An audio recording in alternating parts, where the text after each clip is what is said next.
We also wanted to slip in here a little update for you on the DeSantis Trump. I mean, we just couldn't resist this ultimately.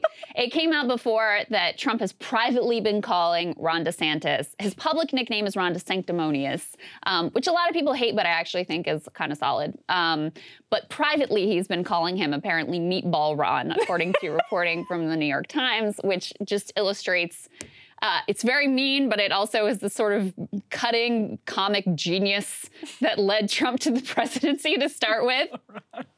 I saw someone who wrote, like, you could put 1,000 comedy writers in a room for 1,000 years and they would never come up with a more brutal and hilarious and terrible nickname than Meatball Ron. And you know it took him like 2 seconds. It just, I don't even, they probably don't even think about it. Just hit him. Anyway, here's Trump, what he's saying about this nickname. This is classic again. I will never call Ron DeSanctimonious, quote, Meatball Ron, as the fake news is insisting I will. Even though Fox News killing lightweight Paul Ryan is revered by him, low-energy Jeb Bush is his hero and always at his side. His beaches in state were closed for long periods of time. His testing for the China virus didn't work out too well, and his loyalty skills are really weak. It would be totally inappropriate to use the word, quote, meatball as a moniker for Ron. He also is up, Emily, with a new one this morning. I saw, quote, support for DeSantis cools in latest GOP poll. This is another Trump truth I'm reading from Washington Times. Of course it cools. He wants to cut Social Security and Medicare. Loves, quote, throw them over the cliff, Paul Ryan, who's destroying Fox News and the Wall Street Journal. Piglet Karl Rove and Jeb. Also, Ron DeSanctimonious is for Globalist Club for No Growth and Open Borders Charles Koch. We want America first, not America last. Emily, your reaction. But he would never call him Meatball Ron because that would be too mean. It's totally inappropriate. You would never call Meatball Ron Meatball Ron. No. That would be so wrong. It's not right. This is not right. Well, and the Piglet Karl Rove one.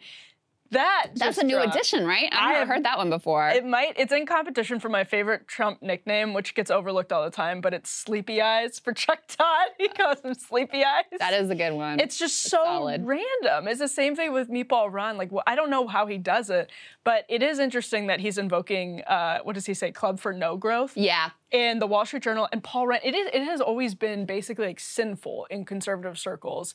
One of the media's gravest sins was the Paul Ryan push grandma over the cliff ad. The Democrats' greatest sins was that, and it was the media going along with that narrative. The same thing with Mitt Romney. It was like one of the biggest sins that you could commit was talking about Republicans in that way because it was seen as so divisive and so unfair. And so Donald Trump, going after Club for Growth, big, very, very influential in Republican politics. A lot of people want to be on the club's good side.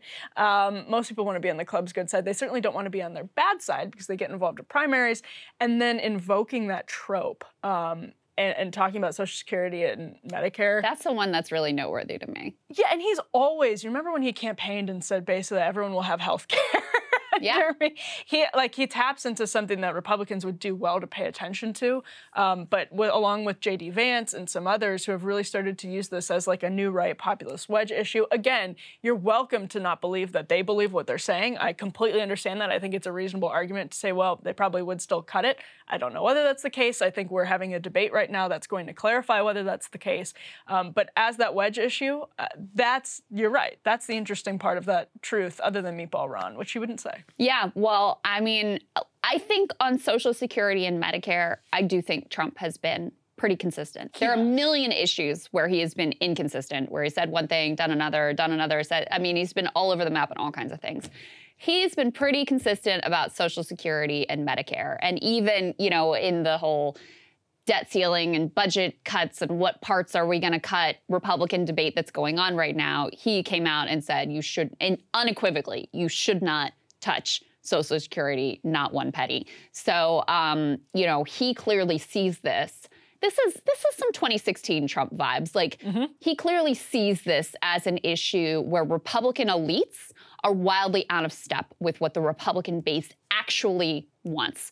And so he thinks that this is going to, serve him not only against DeSantis, but Nikki Haley and a bunch of other characters Mike Pence has come out for cutting Social Security. So basically a lot of other people who are planning to run in the Republican primary, this will be an effective attack against, but none of them really has a shot other than Ron DeSantis. Well, Rick Scott put out that plan a year ago, which is the only reason we're talking about this, really, because it was used as a huge campaign issue and then became a big issue for Kevin McCarthy again in debt ceiling negotiations. That Rick Scott plan, which wasn't official, it was just something he put out as head of the NRSC, was really, again, that has been used to say that this is what Republicans want to do, so it's reignited the whole debate.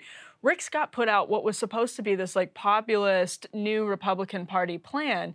And even after Donald Trump had talked like that about Social Security and Medicare, it's it just went over the heads of every Republican in Washington, D.C. They were just like, this is a Trump thing. We're going to put that in the Trump box, and we're going to go back to business as usual. So for him to put that much effort into that plan and to still have that nugget about, again, I thought there were some good things in that plan. This was buried. It wasn't the first thing you saw, but to include it at all, period, it's just not learning a huge lesson because it wasn't on your priorities. Yeah, and there's still the Republican official apparatus in D.C. is still thoroughly committed to cutting this program and has been since these programs' inception, right? But I think there is genuinely a new part of the Republican Party that perhaps for cynical political reasons, but I don't care what their reasons are, sees that cutting these programs would be a disaster and wants to move on from it. And that's a positive. That is a win. Agree. And the debt and deficit have also exploded to a point where cutting Social Security and Medicare, even, you can cut the entire Pentagon and still not make a dent in the debt and deficit. You just can't do it. So the math is really hard to work out without touching those programs. But even if you do touch those programs, what you do would have to be so radical and dramatic that it's become politically untenable. And some people are starting to pick up on that. Yeah, I think that's right. Hey guys, ready or not, 2024 is fully upon us now. And Sagar and I have been brainstorming ways that we can really up our game for this critical election. Yeah, we rely on our premium subs to expand our coverage, to add staff, to upgrade the studio. We just want to give you the best independent coverage of this election, which is possible. So if you can help us out, become a premium subscriber today, breakingpoints.com, or the link is down here in the description video. It really means the world to us. And if you like what we're all about, this is the best possible way to keep us 100% independent, working only for you.